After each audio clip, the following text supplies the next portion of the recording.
You have successfully joined the webcast. Please stand by. The meeting will begin shortly.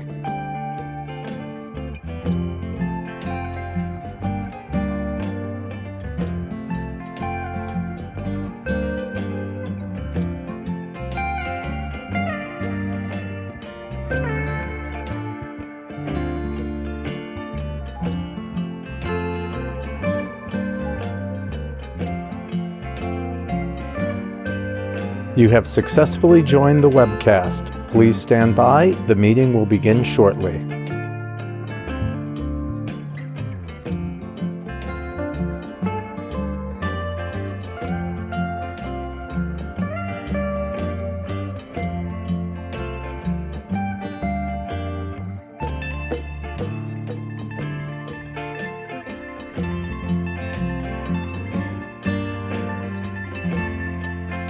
You have successfully joined the webcast. Please stand by. The meeting will begin shortly.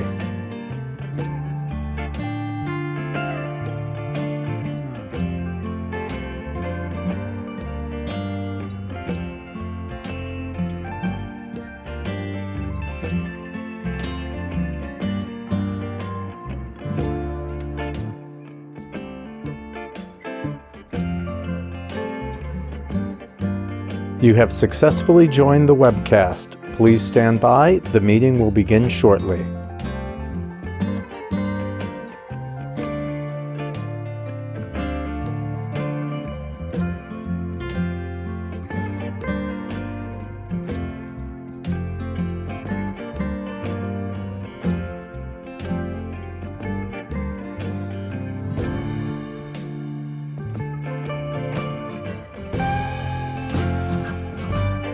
You have successfully joined the webcast. Please stand by. The meeting will begin shortly.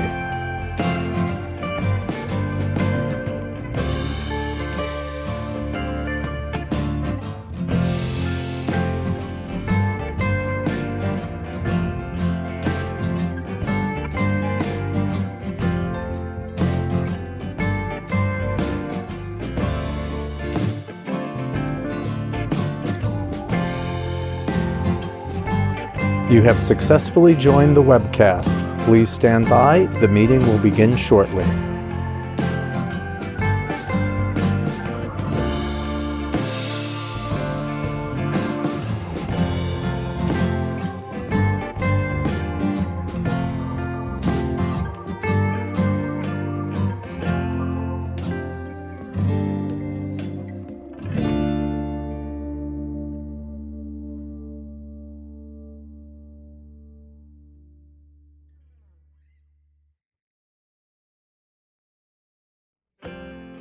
You have successfully joined the webcast. Please stand by. The meeting will begin shortly.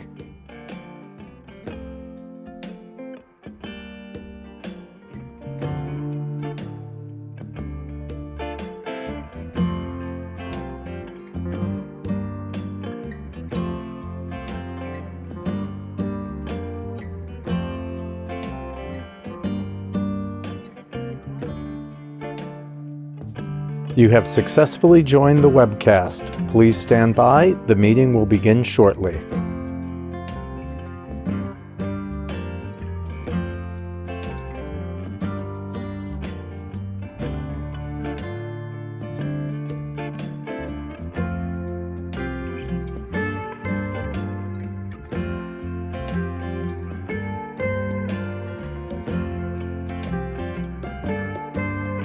You have successfully joined the webcast. Please stand by. The meeting will begin shortly.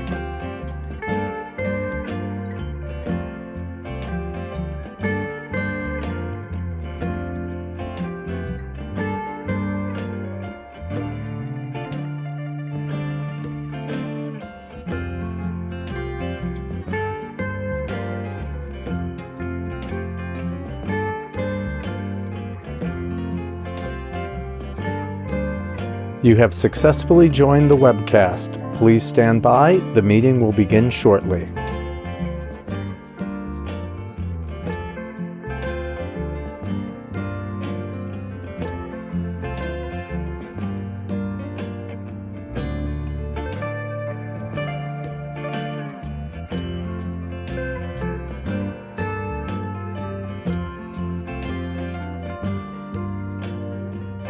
You have successfully joined the webcast. Please stand by. The meeting will begin shortly.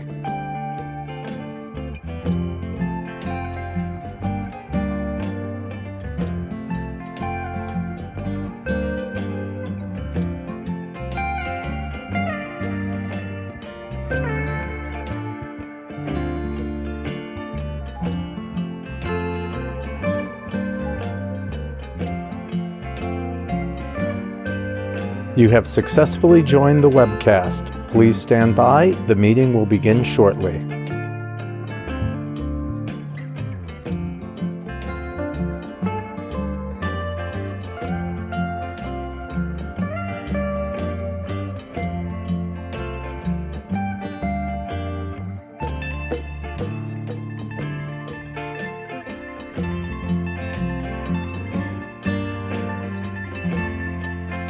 You have successfully joined the webcast. Please stand by. The meeting will begin shortly.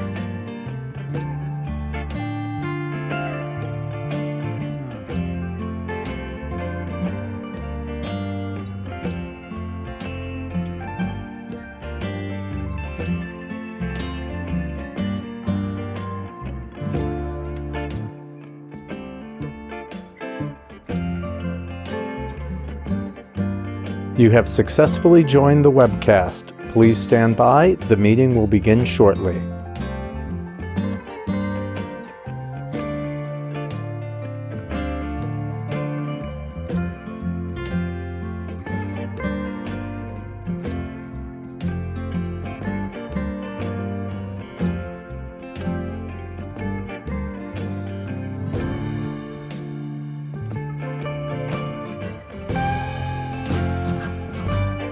You have successfully joined the webcast. Please stand by. The meeting will begin shortly.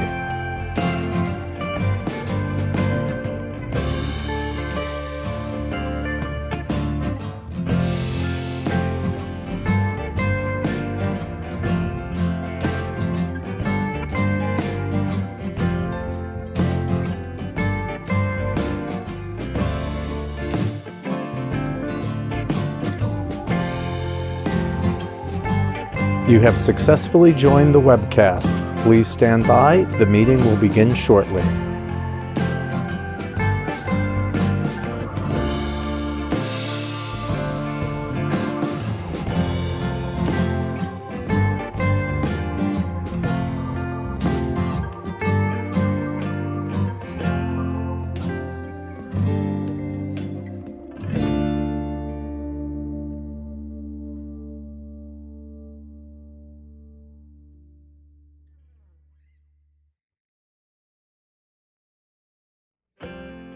You have successfully joined the webcast. Please stand by. The meeting will begin shortly.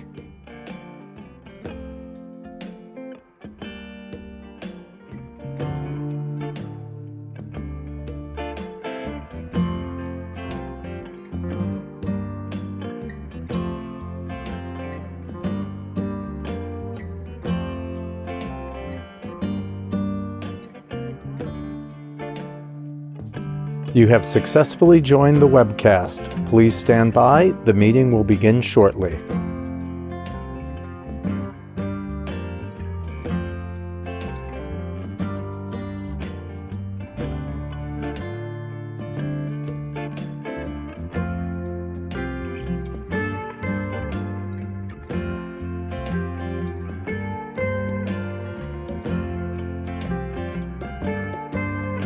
You have successfully joined the webcast. Please stand by. The meeting will begin shortly.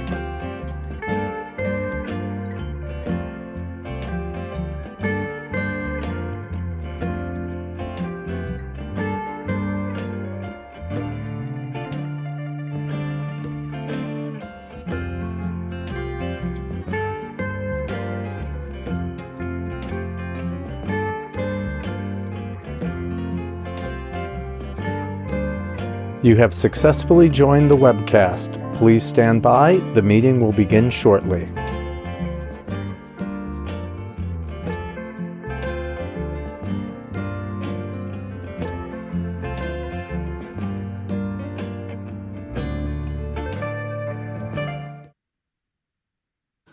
All righty. Well, good morning, everybody. My name is Kevin Law, and as chair, I now call to order the meeting of the directors of the New York State Urban Development Corporation doing business as Empire State Development for this Thursday, July 18th, 2024. I'll ask everybody who's participating remotely to keep your phones on mute until you're ready to speak. The public was given an opportunity to attend today's meeting, and I do not believe we have anybody from the public here today. They were also given an opportunity to submit written comments to ESD by noon yesterday for all the agenda items, and I'll state for the record that no comments were received from the public regarding any of the items on today's agenda. As always, the directors have received all the written materials in advance of today's meetings and, of course, are free to ask questions at any time during the presentations to staff. I will ask the directors whether anyone has any potential conflict of interest with respect to any items on the agenda today. Are there any? Yes, I have a conflict with 101 Channel, Harvest Farrowheads, so I'm Okay. recusing myself from that. So Lorraine is expected to recuse herself on item 2.1, Roman numeral number 2.1, and we'll state that on the record as we get to that item. And Rob Simpson is not participating today, so we don't have that item. Before we get to the first item on the agenda, which will be the minutes, I always like to go around the horn and have everybody introduce themselves, including the staff. And so, but first, we'll just go with the board members so I could recognize a quorum. Lorraine Harris? Hope Knight. Hilda Rosario Escher. Benson Martin. Allison Madmoon. No, let me just do staff first. And we have Francine by phone. Hi, Francine. Good morning. Good morning. Okay. I tried to get there. I couldn't get it. We know the spirit was willing, but the flights were weak. But next time we'll meet you in person, Francine. Okay. Delta was not flying to New York yesterday for whatever reason. Okay, so we have a quorum, and now we'll continue with the rest of the staff. Start with Noah. Oh, God, Kevin, I skip right. I do that all the time intentionally. I don't do it for the jokes, but I view Kevin as almost like the board member. So he sits right there. You're sitting up front. So I skipped right over. So sorry, Kevin. You get to introduce yourself twice now. Kevin Eunice, COO. Yes. Raymond, Chief of Staff. Jason Clark, Division of Minority Women Business Development. Arden Sacalo, EVP of Real Estate. Liz Luskin, EVP, Small Business and Technology Development. Joe Taswell, New York City Regional Director. Simone Bethune, Loans and Grants. Sylvia Codoni, New York Ventures. John Evan Hornsby, President, ESNMC, Empire State New Market Corporation. Orlando, Chief Financial Officer. Elisa Hochgeiser, Director of Compliance. Goldie Wexel, Deputy General Counsel. Joshua Bloodworth, General Counsel. Allison Madmoon, Regional Director, Mohawk Valley. All right. Hi, Allison, welcome. We've got a couple of items on the agenda today. Nice to meet you in person. Very good to meet you All in person. right. And thank you all for joining. We've got a bunch of folks on the phone as well. We'll get to you as the agenda warrants. So now we'll get to the agenda. We have the approval of the minutes for both May 16th, 2024 and June 25th, 2024. I will move the approval of those. Hilda seconds them. Are there any comments, revisions, additions? Hearing none. All in favor? Aye. Any opposed? None. The minutes are approved. We have now we're going to go to our president's report. So I'm going to call on Hope Knight, our president and CEO, to provide her monthly report. Thank you, Kevin, and good morning, directors. I hope everybody's having a great summer and finding a way to stay cool. The ESD team has been hard at work hitting the road to share more about the programs and resources available for businesses looking to establish, grow, and thrive in New York State. As a part of the Small Business Summer Series, we've been spearheading an interagency small business tour with our partners at the Department of Labor. During these tour stops, representatives from nearly a dozen state agencies share information on everything from loans and grants to licensing and regulations to taxes and training. Small business owners hear directly from the agencies and have an opportunity to talk one-on-one about different programs and issues. There are a handful of these tour stops left, with the next one happening on Long Island on Monday in Old Westbury. Our MWBE team also hosted 2 regional opportunities expos, one in Syracuse and one in Midtown Manhattan. These were very well attended, and the Manhattan event brought the highest attendance that we've seen. At that event, I was proud to announce the new Sail Through Summer initiative. Through this new program, business owners can collaborate on their MWBE applications with our various entrepreneurship assistance centers and small business development centers. The goal is to get more qualified firms registered and certified as MWBEs and expand opportunities and access to government contracts for companies that have traditionally been underserved. Through efforts like these, ESD continues to advance Governor Hochul's goal of ensuring that everyone can participate and succeed in New York's 21st century economy. And lastly, I was in Syracuse on Monday to celebrate the launch of the Upstate Biotech Ventures Fund. This new fund will invest in Central New York's high potential startups and small businesses. It will supercharge the research and development already happening in the region and help make sure that the next generation of innovation and commercialization happens in New York. This $6 million fund represents a collaboration between ESD, the SUNY Research Foundation, and SUNY Upstate. ESD's New York Ventures team provided $3 million to help launch the fund. This investment, which was approved by the board in November, builds upon the investments we are making in dynamic industries all across the state and advancing New York's bold legacy of innovation. And with that, I conclude my president's report. Happy to answer any questions. Great. Does anybody have any questions for Hope? Hope, thank you very much. Our next item, we have a corporate action item, and we have Ashley McCloskey, our VP of Special Projects and Operations, with an item related to the Green Chips Community Investment Fund. Should be a phone. Thank you, Chair. Yes, thank you, Chair. Good morning, directors. Today, the directors are being requested to approve program guidelines for the Green Chips Community Investment Fund. As part of their Green Chips Incentive Agreement, Micron has agreed to partner with Empire State Development to establish a $500 million Green Chips Community Investment Fund to amplify the benefits of Micron's investment in Central New York. Community Investment Fund grant awards will be funded and distributed over 20 years, with Micron contributing $250 million, ESD contributing $100 million, and the remaining funding raised from local, statewide, and national partners. To ensure ground-up participation in Micron's investments and implementation in the region, Governor Hochul formed the Central New York Community Engagement Committee, comprised of local stakeholders. This committee engaged in an extensive community-led effort to identify and elevate ideas for making investments that will create meaningful and lasting changes for the Central New York region and compiled them in a community priorities document. The committee released this document at the end of June. Some of the immediate priorities in the document include educational resources, workforce exposure and development opportunities, MWBE and small business supports, housing, and childcare.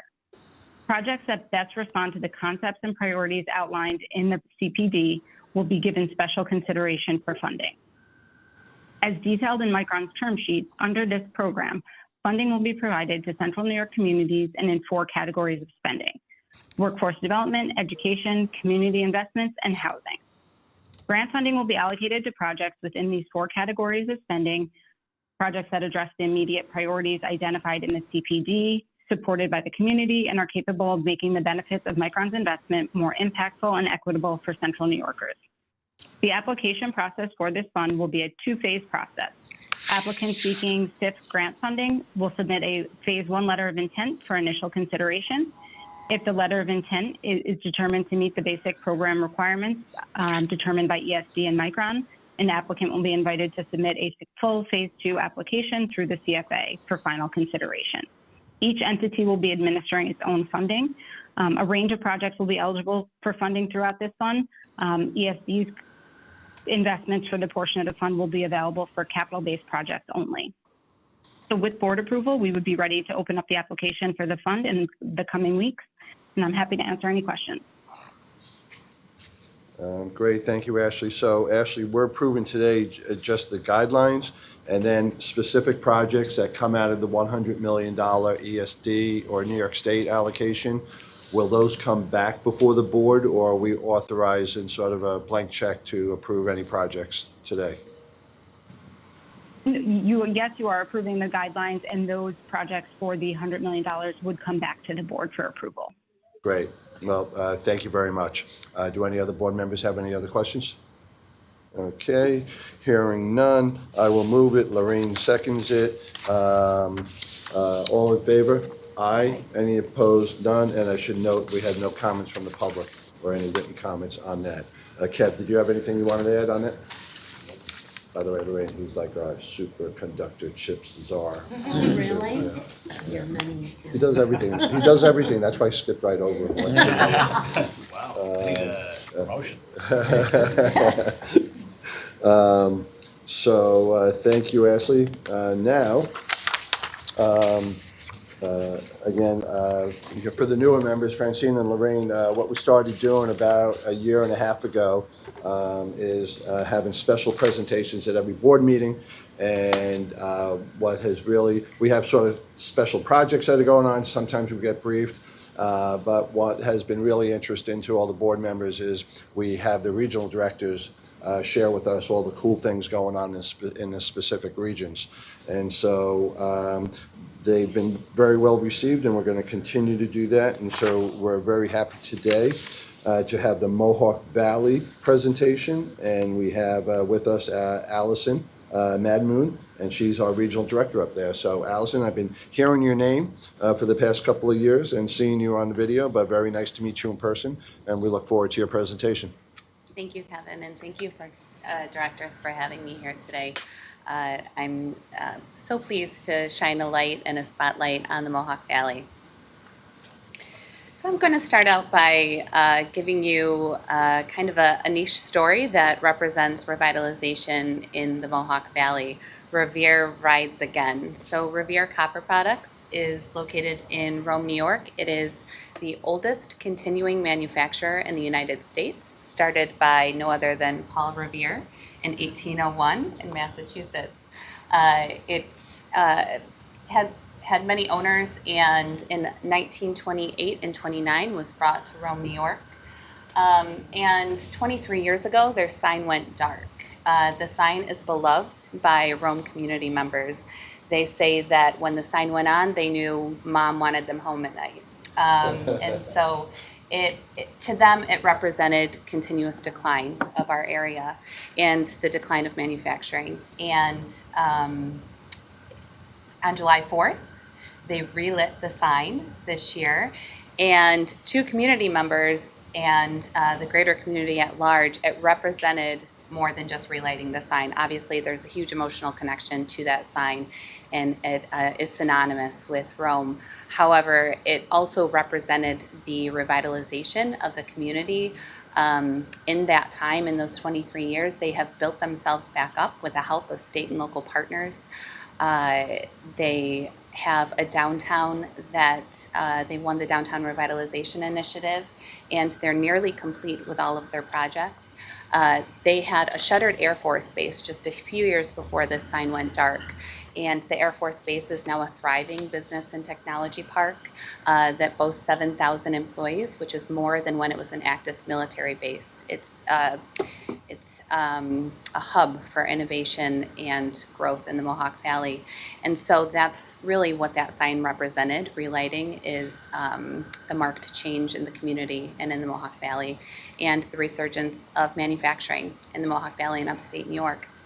I'd be remiss not to mention that unfortunately 2 days ago, this same community experienced extreme tragedy. There was a tornado that touched down in their downtown and took a diagonal path to the business park, Griffiths Business and Technology Park, and they've experienced widespread damage and devastation.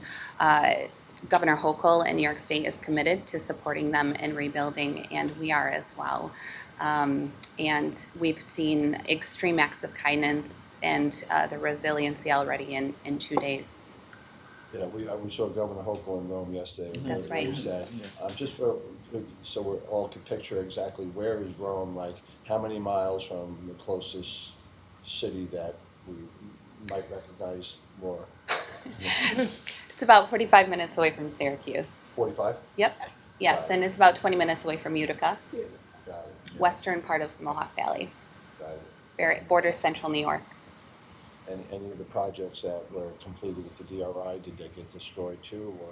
They did, and in one of our restore projects, but we will be working with them to help rebuild. And I spoke to them yesterday, first thing in the morning, and let them know that we're lending our support in whatever way we can. Great to hear. Thanks to Alice.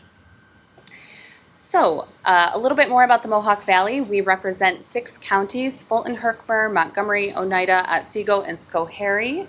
In terms of population, our 3 largest cities and population bases are Amsterdam, Rome, and Utica. Our key industries are advanced manufacturing, agribusiness, healthcare, tourism, and STEM-intensive industries.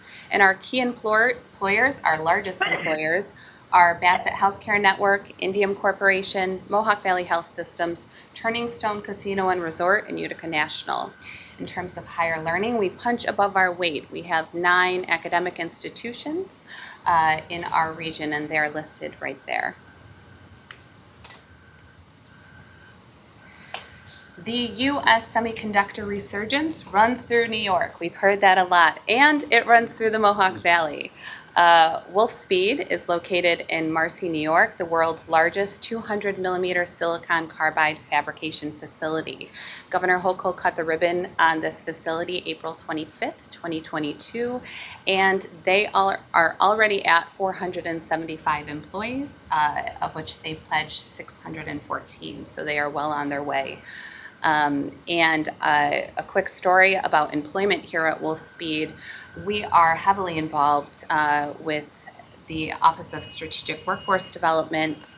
In partnership with them, the regional office is heavily involved in workforce development for our key industries. And yesterday, 2 days ago, I attended the Real Life Rosies graduation. They are funded by the Office of Strategic Workforce Development. The goal of Real Life Rosies, it's a program that is put on by the Manufacturers Association of Central New York, as well as Mohawk Valley Community College. The goal of that program is to increase the percentage of women in the workforce in advanced manufacturing. 2 days ago, I attended one of their cohorts graduations. It was 100% high school students. It was 10 high school females at Proctor High School who graduated and will receive direct employment at Wolfspeed, Semicron, Danfoss, Indium, and other manufacturers in our region. So incredible program, and just so proud to be supporting that in partnership with ESD. Utica University Nexus Center, a state-of-the-art 169,000 square foot facility. It opened at the end of 2022. This is primarily a youth-based hockey tournament facility. It was a $64 million facility. ESD supported that with an Upstate Revitalization Award of $22 million. And almost immediately, it was booked and bringing in people from the Northeast and also from across the country, families bringing their children to these youth hockey tournaments. And that's been the case ever since it's opened. And something really special is that back in April, we were proud to host the 2024 IIHF Women's World Hockey Tournament. So Utica had the national spotlight, and it was incredible. They broke a record for the Adirondack Bank Center that is attached to this facility for attendance for the USA hockey versus Canada finals game. It was just a really incredible event, an incredible opportunity. Would not have happened if we didn't build this facility. And we are excited to host the 2024 World Box Lacrosse Championships in September. And by the way, is Utica University formerly Utica College? It is. And they changed their name to They University? did. Yes. The center is another one of our top projects. And by the way, these are just projects that we have participated in at the ESD Regional Office in partnership with the Mohawk Valley Regional Economic Development Council. We've provided resources for these projects, and these are some of our top projects that we're really proud of. If you didn't know, Utica is extremely diverse. They are the 4th most diverse high school in the state of New York. We have 46 languages represented at that high school. And the center, formerly the Mohawk Valley Resource Center for Refugees, helps to support refugees and newcomers coming into the Utica area. They provide wraparound services and also employment services. This employment center that is supported by both an ESD capital grant and a DRI award. This center is located right in downtown Utica. It's critical for employers in our region.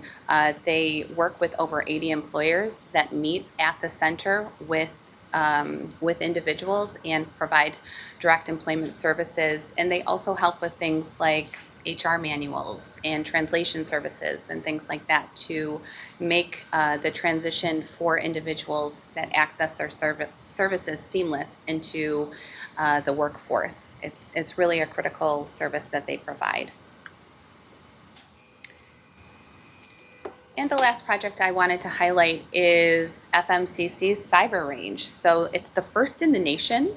It's located at Fulton Montgomery Community College. They cut the ribbon on this cyber range for their students 2 months ago in partnership with IBM and Amazon.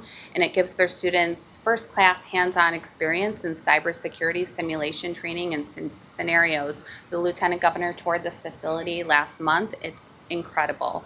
And has a lot of synergies with other things that we have going on in our region. We have a cybersecurity cluster because we have the Air Force Research Lab located at Griffiths Business and Technology Park. And as a result of that, we have many cybersecurity companies at Griffiths. We have a place called Innovari Center for Advancement where we host students from across the country, and they work with the Air Force Research Lab on different cybersecurity initiatives. And Innovari Center for Advancement plans to work directly with FMCC to further their goals. So in 2023, the Mohawk Valley Regional Economic Development Council updated their strategy for economic development for the Mohawk Valley. Our strategic industries are STEM-intensive industries and advanced manufacturing, agribusiness and food systems, and tourism. And our regional priorities are downtown revitalization, digital equity, workforce development, housing, and environmental justice. And if you scan that code, you can read our full plan.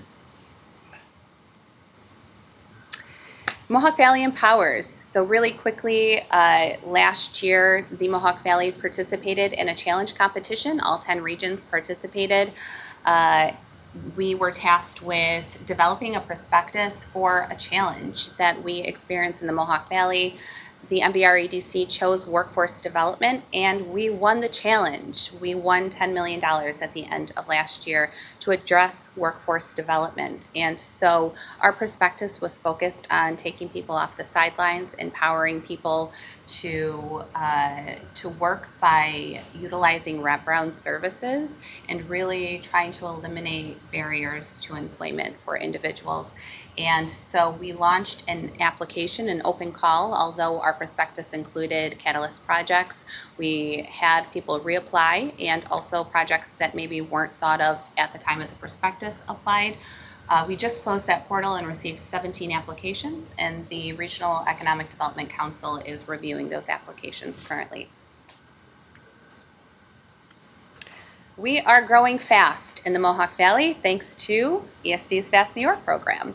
The Mohawk Valley has received $42 million so far from Fast New York, and our latest award was $23.6 million for the Triangle site, also located at Griffiths Business and Technology Park in Rome. It's the largest tract of land left to be developed in Oneida County, and it is slated to be a semiconductor supply chain campus. This is my incredible small but mighty team in the Mohawk Valley. We not only have regional office staff, but we are fortunate enough to host staff from other subsidiaries of the ESD agency as well, from MWBE, Connect All, and Strategic Business Division. And that concludes my presentation. Thank you all again, and I'd be happy to take any questions. Very, very impressive, Allison. Yeah, thank you. The FAST site, that's over 300 acres? 332 acres. And then what will you use the state monies for? Are you bringing in infrastructure to get the site ready, or what does that site need to lure big fish there? Exactly. So it's water, sewer, electric, infrastructure upgrades to make it shovel ready for interested parties. So they're starting that work now. Got it. And then who will take the lead in trying to attract a company or companies there? Is it your office, or is there an EDO up there that does that role, or is it in partnership with the IDAs? You know, how we got to go about finding somebody? It's all of the above. So the site is owned by Oneida County, but Mohawk Valley Edge is very deeply involved in helping them prepare the site and making it shovel ready, as well as marketing the site once it's complete, in partnership with ESD and our Strategic Business Division. And what is EDGE? Is that an EDO, or is that like a Chamber of Commerce, or? It is. It's an EDO and the Oneida County IDA. It's like an umbrella organization, and they have other organizations.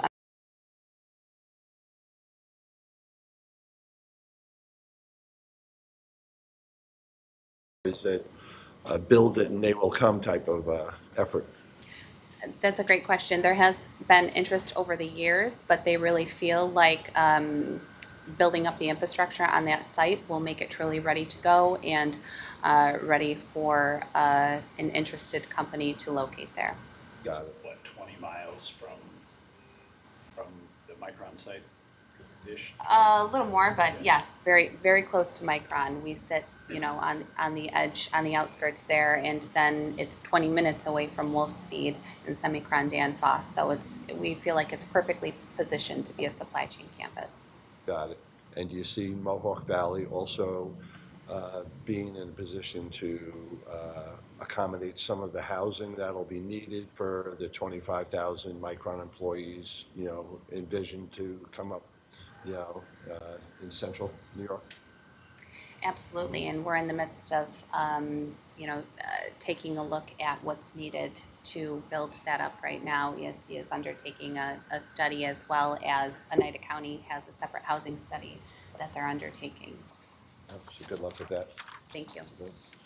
Any other board members have any other questions for Allison? Has there been a lot of immigrants moving to that area? So,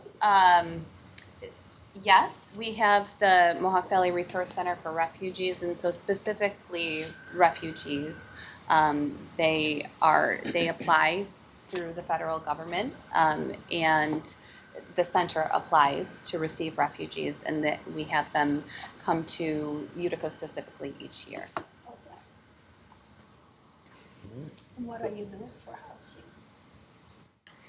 So, like most upstate communities in all of New York State right now, we are really focusing in and taking a look like never before at housing and how to increase housing. One of the tools New York State has is the Pro Housing Community Certification, and we're encouraging municipalities to be certified, and in doing so, they will be looking at their policies and their zoning to encourage housing development. And if they are certified, we have many resources available to them to help with housing development for infrastructure and site prep, for housing as well as other resources to encourage housing development. Well, thank you, Allison. There's an item later in the agenda, because the housing study that Allison referenced, we hired HRNA, and now we are proposed to you to amend that contract to move from study to implementation recommendations. So there's a later item about it. Right, and is that study going to encompass the whole area? Yeah, it includes Oneida County, all of central New York and Oneida County in the housing. Yeah, so the study included that assessment, and then the next phase which is what we'll ask you to approve, is a extension of that contract to make policy recommendations about what we do with the information we've learned. Would that include Rochester? No, it's just, in this case, it's just central New York. Okay. Does not say there won't be impacts there, but certainly Right. in this case, that's the. No, we have had a lot of housing development projects in Rochester, so. All right, well, because Allison did such a great job with her presentation, we're going to let her stick around because now she has another presentation for us, action item that we need to take a vote on. Thank you, Chairman. The directors are being asked to approve a Downtown Revitalization Initiative Round 1 capital grant of $1,470,000 to be used as a portion of the cost of construction for Deet Street Lofts mixed-use development in downtown Oneonta. The Deet Street project is a new mixed-use building at 2240 Deet Street in Oneonta with retail and residential uses. The city-owned parcel was constructed by Parkview Development and Construction, LLC, and the Housing Action Council, and includes 3,471 square feet of commercial space on Main Street and 3 levels of housing, or 66 units, above, and a level of parking beneath the building. The bottom floor will house Hartwick College's Grain Innovation Center. The center will be related to Hartwick's College of Food Systems Institute. The lab will provide a unique collaboration between industry and academia to create breakthrough innovations in food and nutrition. The total budget for the project is $15,759,421, and ESD's participation in the project for this grant will be 9% of project costs, or $1,470,000. The project is consistent with the MVREDC's strategy for creating vibrant communities through downtown redevelopment, and I'd be happy to take any questions. Yeah, did the project receive any other state funding? No. They likely received low-income housing tax credits through HCR, but not through ESD. Not from ESD. Got it. Great. Do any other board members have any other questions? No? So I will move this item. Hope seconds it. We have no comments from the public. All in favor? Aye. Any opposed? None. The motion carries. Thank you, Allison. We're going to move over to Western New York. We have 4 items that will require 4 separate votes. And on the phone, we have Erin Carrero, our Deputy Director for the Western New York Regional Office. Good morning, everyone. We'll start with Wells Enterprises. The Board of Directors are asked to approve a $6 million grant to Wells Enterprises, Inc. to support the company's $250 million investment in a new production facility in Dunkirk, New York. The grant is comprised of $2 million from Economic Development Funds and $4 million from Round 13 Regional Council Capital Funds. Wells Enterprises is a $2 billion revenue company with ice cream plants in Iowa, Nevada, and New York. Wells plans to invest $250 million to expand and redevelop its existing plant in Dunkirk, replacing it with an efficient, state-of-the-art production facility. Total project cost is $250 million. The company's equity is $244 million. ESD offered Wells Enterprises 2 separate grants totaling $6 million in August 2023 to create 250 new full-time permanent employees at the project location and retain 380 existing full-time permanent employees in New York State. The company has substantially completed the portion of the project related to the first disbursement as outlined in the agreed upon project scope and has made the committed investment. Therefore, ESD is now recommending that the board authorize the release of funds for this project. Dan, I'll take any questions. Yeah, any questions for Erin? Pretty large investment up in Chautauqua, right? $250 million? Yeah, that's terrific. And what does Wells actually make or do? chocolate ice cream. The chocolate. Oh, yeah, it's the best. Yeah. Oh. Do we have samples? No, this sounds terrific. I will move it. Hilda seconds it. No comments from the public. Any other questions? All in favor? Aye. Aye. Any opposed? None. The motion carries. Erin, continue, please. Thank you. Next, we'll move on to 1021 Broadway.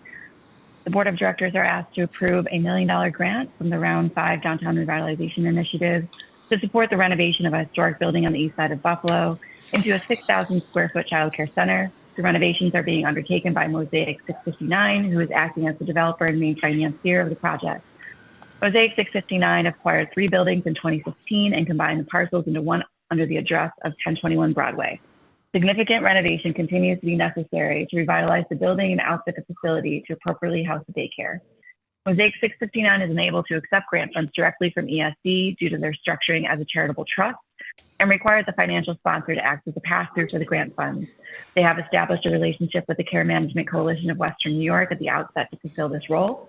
The total project cost is expected to be $1,472,000, of which Mosaic 659 will contribute $472,000 in equity. The project is expected to be completed at the beginning of Q4 2024 and will make a significant impact by serving 62 children in the local community. Thank you. Happy to answer any questions. Any questions on this one? There are none. No comments from the public. I will move it. Benson seconds it. All in favor?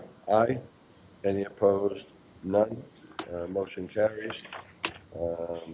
Erin, continue. Okay, thank you. Moving on, 205 Lombard Street.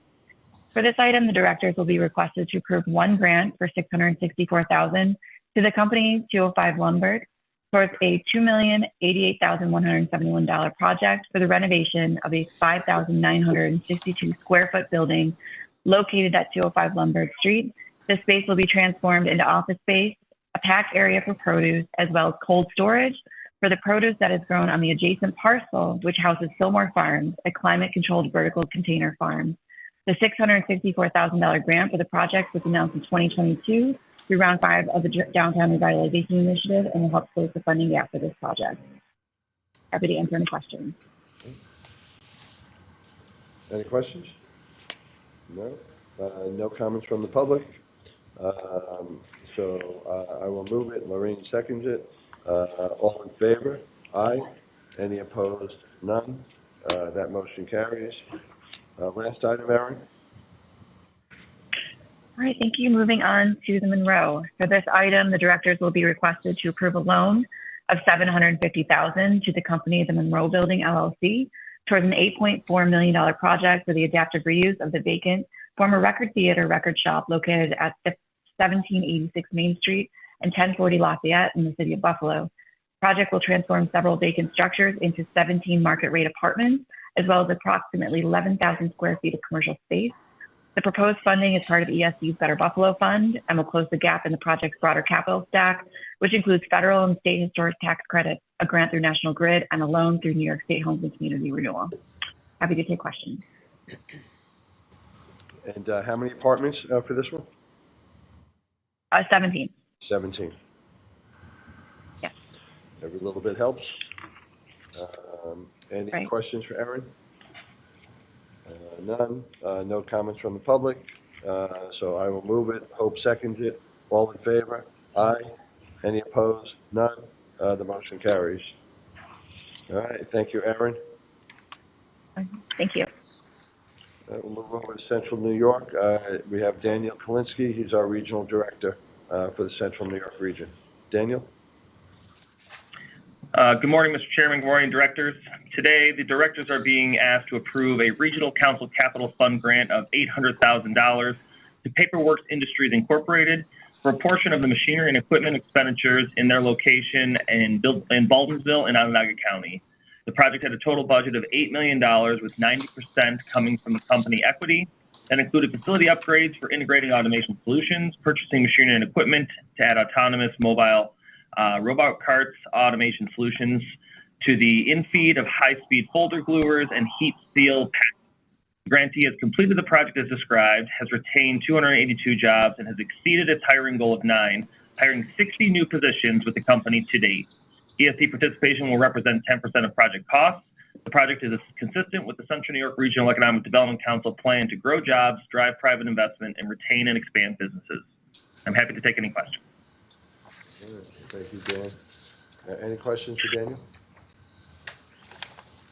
Hearing none, no comments from the public on this one, so I will move it. Hilda seconds it. All in favor? Aye. Any opposed? None. The motion carries. Thank you, Daniel. We'll move over to the North Country region. We have Stephen Hunt, our regional director. Good morning, Chairman Law. I'm presenting one project from the North Country for board approval. We're seeking approval of a $20 million capital grant to Clinton County in support of a portion of the cost of construction of expanding facilities at the Plattsburgh International Airport in partnership with Beta Technologies. The $41 million project will create a 70,000 square foot world-class aircraft flight test and customer delivery campus for flight testing, as well as aircraft painting and finishing and customer delivery for Beta Technologies. Beta is an electric aerospace company founded in 2017, and they develop aircraft and charging infrastructure to support a transition to electric aviation. The project will create 85 new full-time permanent employees. The project is consistent with the North Country Regional Council's plan to grow the aerospace, transit equipment, and manufacturing industries, and the project has commenced, and the ESD is recommending authorization of grant funds for this project. So would you happy to take any questions? Steve, would you consider Beta a startup company? They were a startup company. I would say, yeah, I would consider them a startup company. They've made a significant investment, and we're part of their growth. Yeah, they're sort of a mature startup company. Still early. Yeah, early right. but mature. Yeah. And is the concept here, again, excuse my ignorance on this, just like we're the big movement to electric vehicles, are we moving towards electric aviation where they're not going to need jet fuel? Yes, that's precisely what they do. They are all electric, and they are already working with a number of major potential clients and the U.S. Department of Defense for use of these vehicles. Think Jetsons. I'm sorry? Think Jetsons. Yeah. Impressive. Yeah. I mean, they're Yeah. it's like 6-8 passenger Yeah. planes. Nice. What's the range? That's the fear with cars. I think I'd have more fear with the range on a plane. The consequences will have you. Yeah, a little bit. It's but, hundreds of miles. Yeah. Yeah. All right. We saw one up in Albany. They flew it in. It sounds like a big fan. I mean, it's so cool. It's quiet. They've flown all over the nation testing the plan. They've actually support the infrastructure for all electric flight. How long have they been around? Beta? Steve? 2017. Oh, wow. Is there a lot of competition in this space, or are they? There is some competition. Yeah, there is some competition, but not a lot. Not a lot. Yeah. Cool. Yeah. Very neat. All right. Well, thank you, Steve. Any other questions? No, hearing none. We have no comments from the public on it. I will move it. Benson seconds it. All in favor? Aye. Any opposed? None. The motion carries. Thank you, Stephen. Thank you. All right, and live and in person, we have Joe Taswell with us today for an item. Joe? Thank you, Mr. Chairman, and good morning.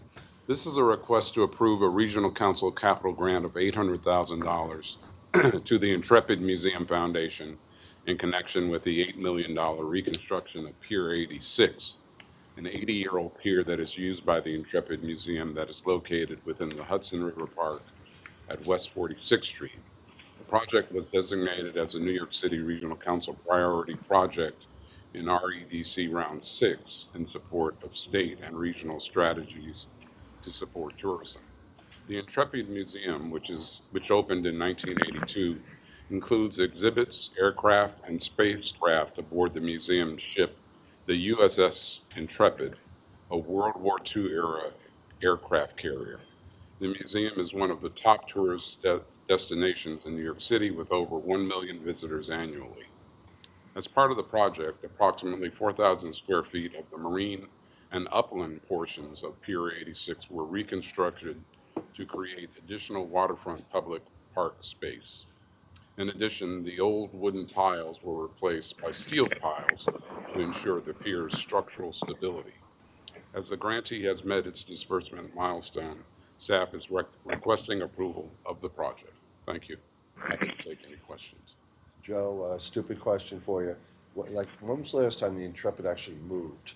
And do they spend a lot of money on the maintenance of the hull just sitting there in the harbor for all these years? I'm not sure when the last time it was actually moved, but certainly some of the exhibits have been moved. For example, the Concorde was restored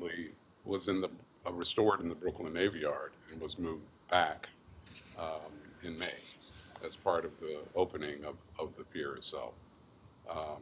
But no, quite a bit of work, of course, goes into maintaining the ship, and both interior and exterior. That's a great asset. I've been on it a couple of times. Very neat. And so happy to support. Anybody have any questions for Joe? We have no comments from the public. So I will move it. Lorraine seconds it. All in favor? Aye. Any opposed? None. The motion carries. Thank you. We're going to go to Kara Longworth, our Regional Director for the Long Island region. And this is the item that Lorraine Harris acknowledged she would be recusing herself from. So let the record reflect her recusal on it. And so we'll let Kara now present the item. Thank you, Chairman, and good morning, directors. We're asking the directors this morning to approve a grant, a regional capital grant of $1,250,000 to 101 Channel Drive LLC to pay for a portion of the construction and equipping of a new state-of-the-art 100,000 square foot TV and movie studio, which is located in Port Washington, Nassau County. The total project cost for the studio was $18,250,000. The developer, Parvis Farazad, has experience and contacts in the film and TV production industry and currently owns another successful 160,000 square foot movie and TV studio, which is located in Bethpage, Nassau County. That studio was at capacity and he needed to expand to a new facility. The new studio in Port Washington is on 13 acres, which it used to be a Publishers Clearinghouse factory, which was closed. The new studio has 6 sound stages and is expected to attract new TV and movie and film production due to its proximity to New York City. The productions also create significant local economic impact with secondary jobs like food and catering, transportation, and locally needed vendors. This was a Round 9 priority project for the Long Island Regional Economic Development Council. The project is complete, and we are requesting the authorization to disperse the grant of $1,250,000. We take any questions. Thank you, Kara. You can add to that. So I was the co-chair of the REDC when we approved this in Round 9. And what's really cool is both at Bethpage and in Port Washington, and as Kara said, the proximity to New York City, the island has become like a hub for more studios and the demand for studio space is increasing because, as you know, every time, nobody's just watching Channel 2, 4, and 7 anymore. Everybody's streaming and all these different, whether it's Peacock or Hulu or Amazon or Prime or this, they all now need studio space to create their own stuff. So the demand is high. So it's pretty cool. So Kara, thanks for helping them get that off the ground. Are there any other comments or questions for Kara? There are no comments from the public. So I will move it. Hope seconds it. All in favor? Aye.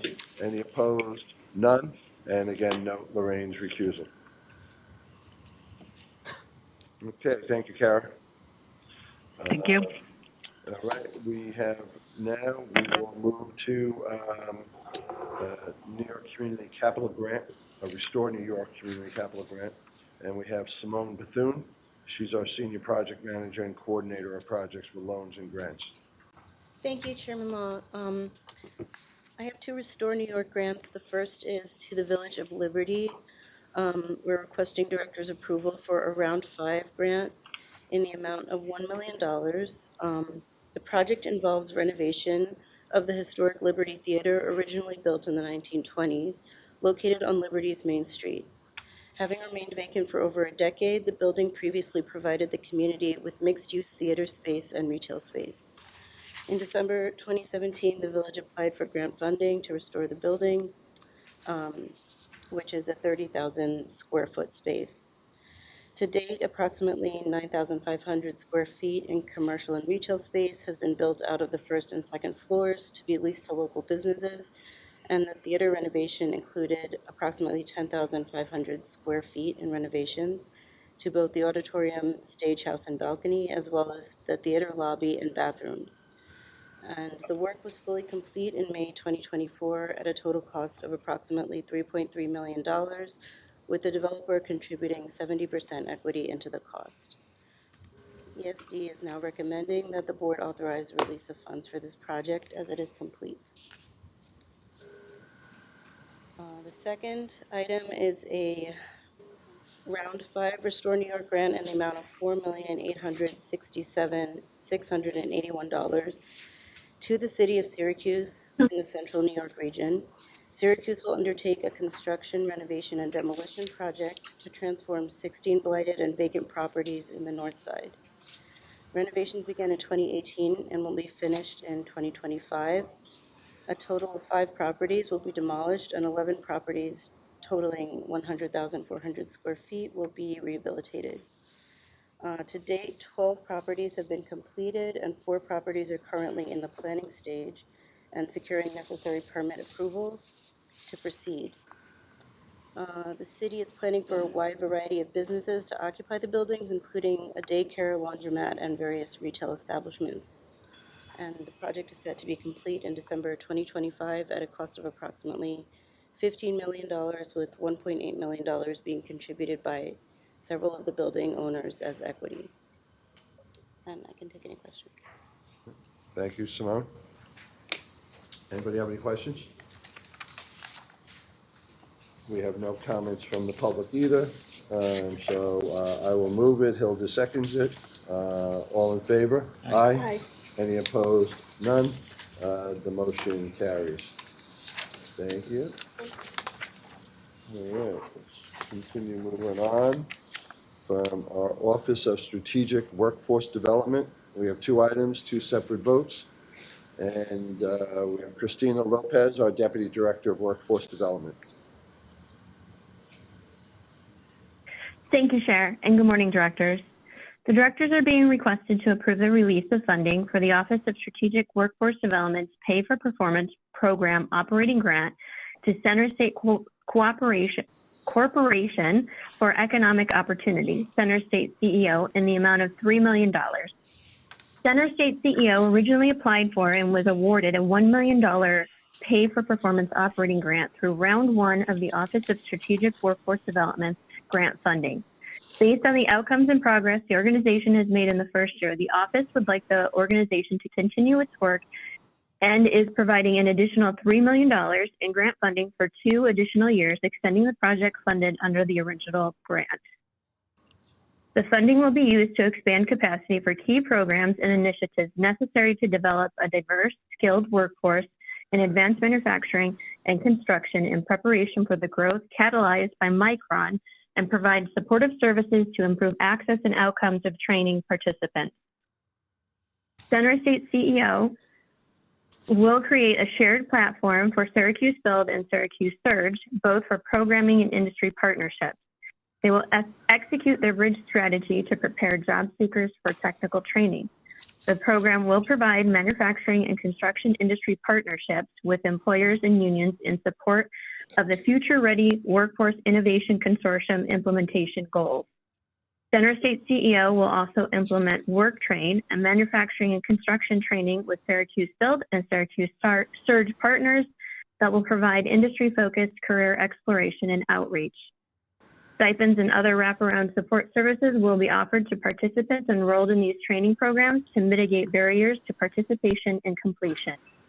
Outside of Syracuse, the Syracuse Build model will be scaled to sites in Oswego County, Onondaga County, and the Mohawk Valley, where they will be co-designed and launch construction training programs to increase the number of diverse, underemployed job seekers entering construction careers and expand and develop vehicle access programs for construction trainees to travel to work.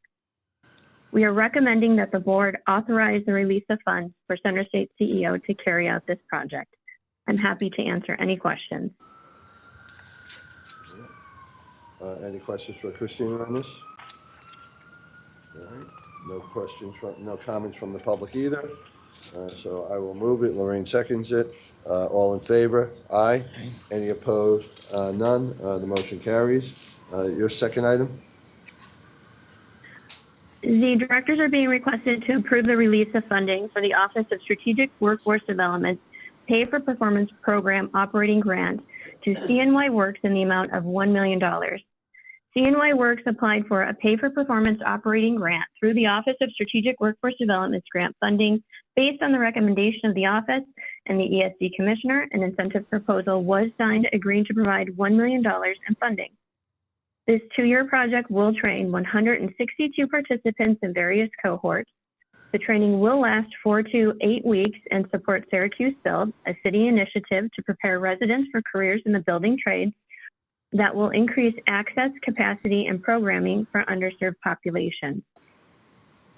The Pathways to Apprenticeship Program and the Onondaga Cortland Madison County's Board of Cooperative Educational Services, Heating, Ventilation, Air Conditioning, Refrigeration, training provided by the project as a part of Syracuse Build will lead to union and building trades jobs in construction and HVACR, respectively.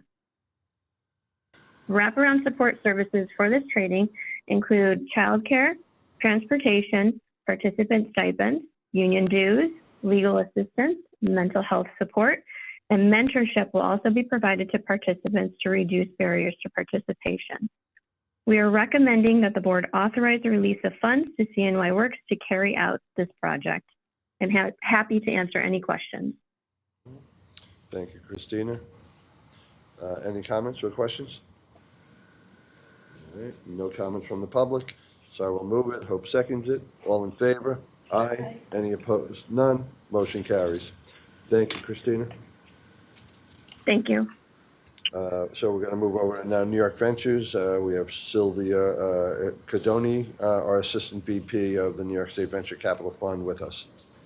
Thank you. Good morning. Today we're asking for approval of a follow-on investment for up to $500,000 in C16 Bioscience. The New York State Innovation Venture Capital Fund has previously invested $1 million in the company, so this will bring us to 1.5. C16 develops microbial oils to decarbonize the consumer products industry. The company uses precision fermentation to create alternatives to oils and fats, such as palm oil, that are the main driver for deforestation and CO2 emissions. This palm oil is the main ingredient in 50% of our packaged goods that we buy in the supermarket, from soaps to detergents to ice cream and baked goods. C16 is led by a woman CEO and has over 25 employees headquartered in Manhattan, New York. We are requesting approval for an investment of up to $500,000 in a round of $2 million that will be used for working capital and to support new contracts. As part of the due diligence process, the New York State Innovation Venture Capital Fund and an external investment advisory committee have evaluated the company's business plan, its growth prospects, and the terms of the investment. And as a result, both the staff and the IAC committee agree that the market opportunity and the growth potential offered by the company warrants an investment by the fund, and we recommend its approval. Got it. So just curious, for this investment or others, when we say up to $500,000, does that mean you got to invest $500,000 in there, or might you just do $100,000 or $200,000? Our intention is to put the full amount. We have one restriction that is we never take more than 1/3 of the round. So sometimes it's not really committed yet when we get the approval, and we'll make sure that this is the requirement is complete. And have we made any previous investments in this company? Yes, we made an investment of $1 million in the previous round. Yeah, so that means they're heading in the right direction. We feel they're solid enough to want to invest in them again. Yes, they have had also. They met their milestones that we set to invest on. So they have created already 2 products, launched it and sold them, and now is still a growth company. So we are not out of the woods as always in our startup companies. It's a support to grow them and get them to the next step. But And for our new members, Francina and Lorraine, could you just describe to all of us the sort of like the advisory committee, the investment advisors that you guys rely on to help you, flesh out and vet out the due diligence with these companies? yes, sure. So as part of our process internally as the staff, we do a full due diligence.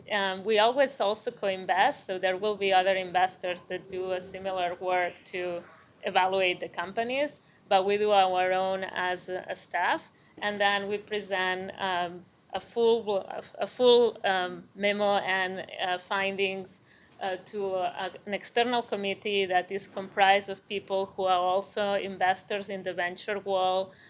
We have people both from our state and from New York and different areas as well, and they help us, validate that what we see, that we, maybe sometimes this, oh, look at this, we have had experience that this market is moving in a different direction, or can provide this kind of support, and as well as when we have some things that we really want a discussion on figuring out if we think the same way, or there are some risks we are overseeing. Once that is passed, so the external committee makes a recommendation of yes, go ahead or not. So when we come to this board, is because both the committee and the staff are have conviction on the investment. Great, very helpful. Any questions, Francine or Lorraine, on how they do that? No? Good. Any other questions for any other board members? Nope, we have no comments from the public. So I will move it. Hilda seconds it. All in favor? Aye. Any opposed? None? The motion carries. Thank you, Sylvia.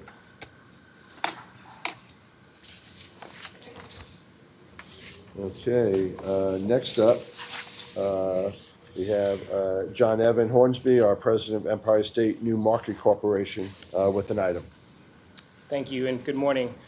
The New Markets Tax Credit Program was created to help encourage private investment in low-income communities by offering federal tax credits in exchange for equity investments into financial intermediaries known as Community Development Entities, or CDEs. CDEs then use the proceeds of those equity investments to make low-interest loans to borrowers located in low-income communities or serving low-income populations. Empire State New Market Corporation, a certified community development entity, is the ESD subsidiary responsible for managing the state's New Markets tax credit effort. The NMTC program is administered by the Department of Treasury's Community Development Financial Institutions Fund. ESNMC has received 4 allocations of federal New Markets tax credits from the CDFI fund to date, totaling $180 million, including a $45 million allocation for the 2021 round and a $50 million allocation for the 2022 round. Although the ESNMC Board of Directors approves projects for NMTC purposes, the New York State Urban Development Corporation Act requires the ESD Board of Directors to separately determine that any such projects would otherwise be approved by ESD and demonstrate one or more goals detailed in the materials.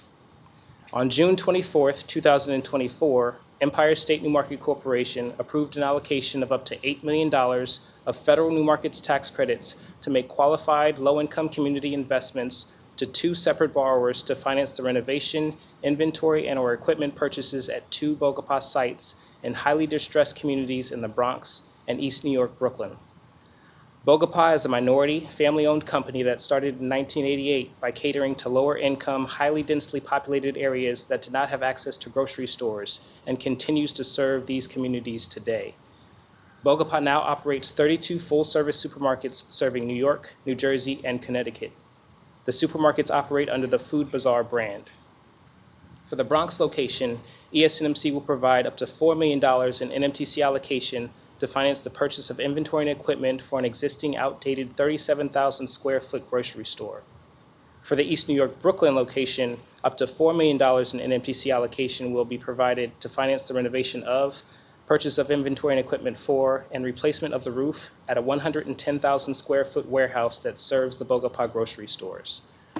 The Bronx grocery store is in an NYC fresh zone. These zones were established to encourage stores in underserved communities to provide a full range of grocery products, including fresh meat, fruit, and vegetables. The project is expected to retain 172 quality and accessible jobs across the two sites. Detailed project and financing information can be found in the board materials. In addition to approving the allocation of NMTCs for the project, the ESNMC board approved operative documents and all other related steps to consummate the transaction. ESNMC's Project Review Committee and the ESNMC Advisory Board have already recommended this project for investment. The project will comply with all applicable NMTC program requirements. ESD is required to approve the project, and ESNMC will comply with applicable federal tax laws and consummate the transaction. Pursuant to criteria previously established by New York State legislation, ESD selects and prioritizes projects demonstrating certain goals. Based on the anticipated community impacts, the project has been selected as meeting the following goals: creating or retaining jobs in low-income communities, increasing the provision of goods and services for low-income community residents, which would otherwise not be available at the same price or quality, and supporting minority and women-owned or controlled businesses. By adopting the ESNMC General Project Plan, finding the project achieved one or more of the goals, and making all other required findings, including conducting a hearing and an environmental review, this project would be authorized by the UDC Act. Thank you, and I'm happy to take any questions. Thank you, John Evans. Any questions for John? All right, we have no comments from the public, so I will move it. Benson seconds. All in favor? Aye. Any opposed? None. Motion carries. Thank you. And our last item are the administrative action items, and we're going to hear from our senior counsel, Doug Janice, on 8 different items. But we're allowed to do one vote. So, Doug, the floor is yours. Thank you, Chairman Law, and good morning, directors. As a reminder for our incumbent directors and to inform our new directors, in order to help streamline our board meetings, we previously implemented an oral summary presentation process in connection with the administrative action items section of the agenda. So you will receive a full set of written descriptive materials for each of these items in your board materials. But rather than having individual oral presentations made on each, I will provide a brief summary of all of the items. At the conclusion, we can then entertain any questions or comments the directors have. And as the chairman just noted, you will take one vote. The 8 administrative action items for this meeting are summarized as follows. Item 6A is relative to authorization to enter into a contract for marketing and promotion services of the New York State Apple industry with New York State Apple Association, Inc. The board is being asked to approve a contract for marketing and promotion services of the New York State Apple industry with New York Apple Association, Inc. Staff is requesting authorization to enter into a contract in the amount of $1,899,964.20 for marketing and promotion services of the New York State Apple industry in connection with the Apple Marketing Order Program and for authorization to take related actions.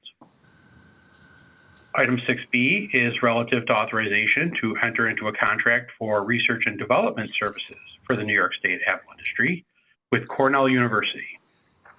The board is being asked to approve a contract for research and development services for the New York State Apple industry through Cornell University.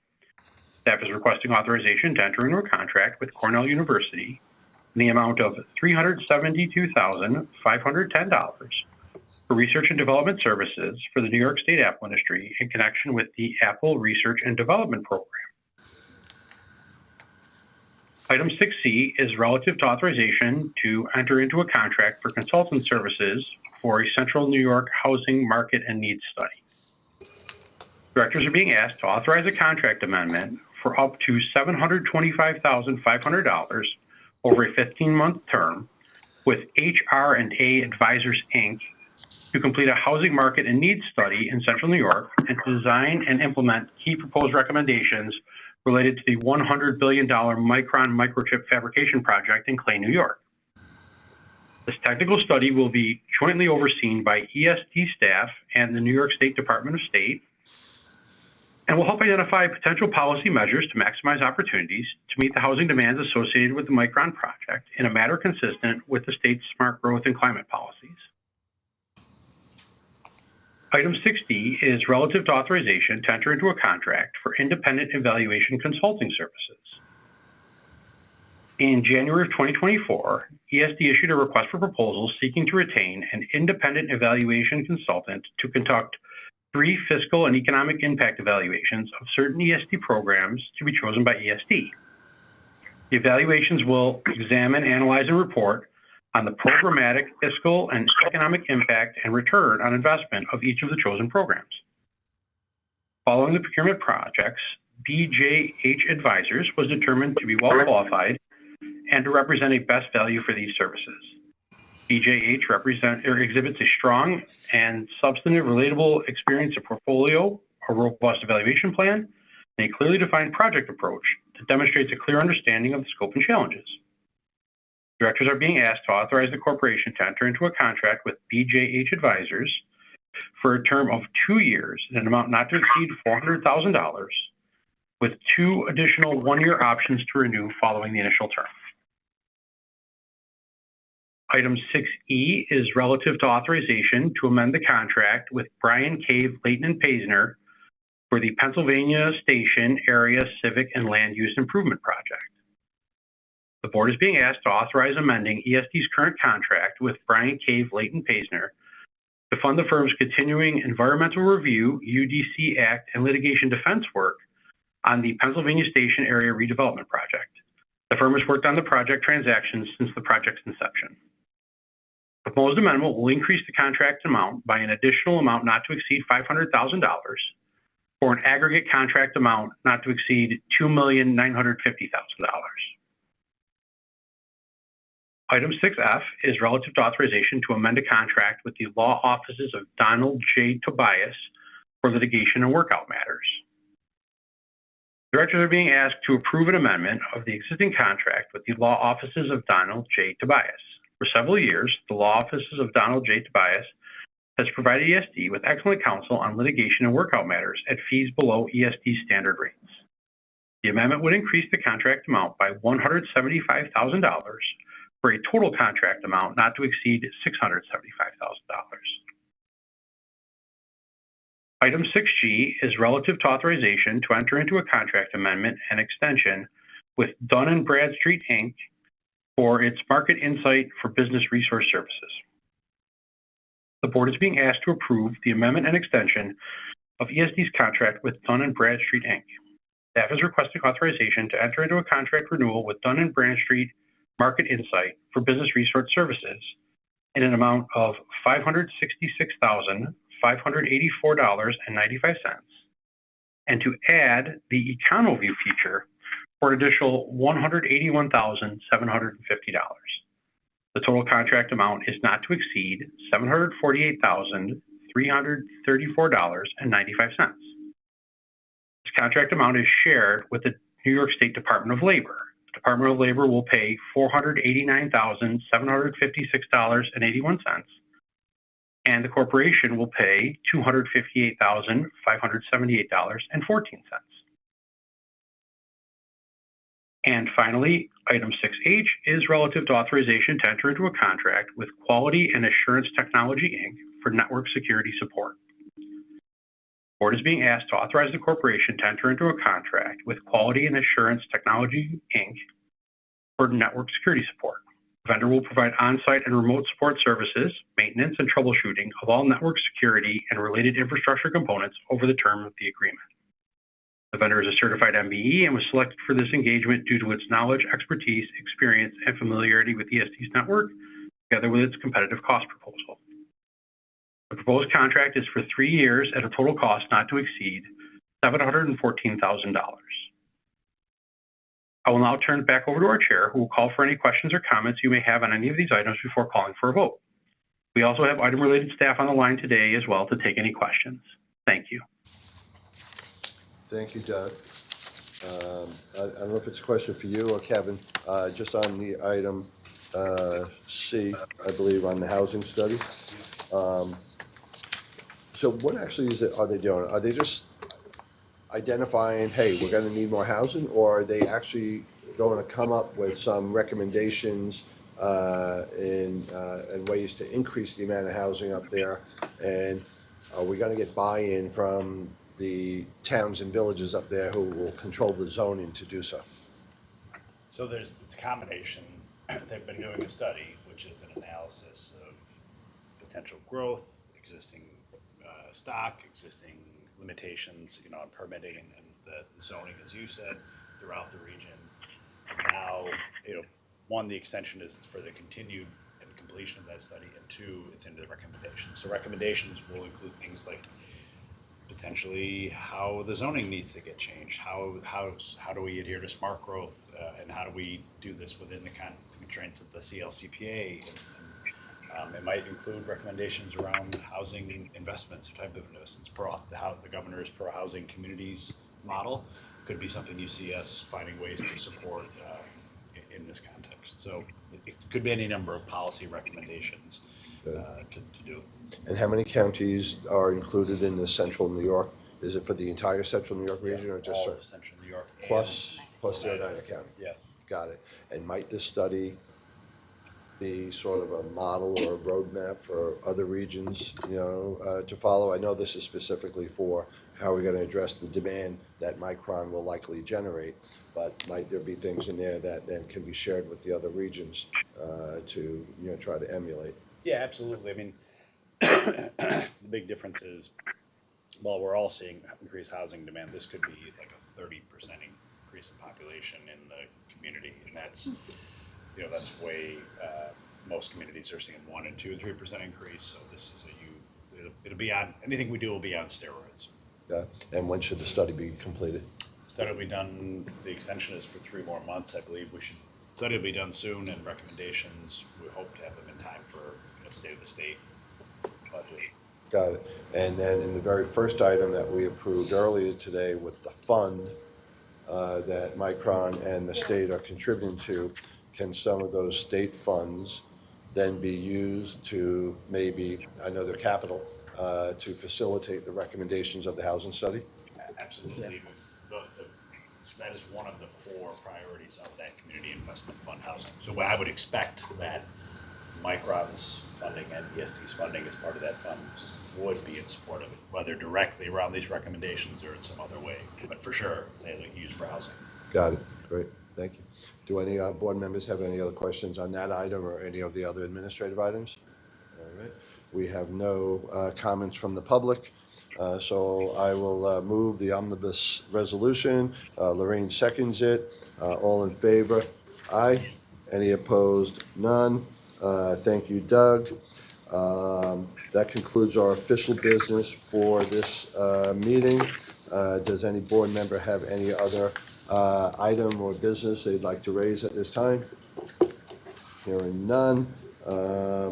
There is no meeting in August, so we'll give the staff a break because it takes a lot of work to pull these meetings together, and there's a lot of things that go on behind the scenes in pulling the agenda items together, and it is a team effort.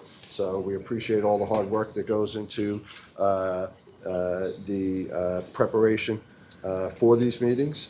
So we wish everybody a happy and safe rest of summer. Our next meeting is Thursday, September 19th, so that's 2 months from tomorrow. That'll be here. As they say, we'll see you in September. Okay. So thank you, and we are adjourned. All right.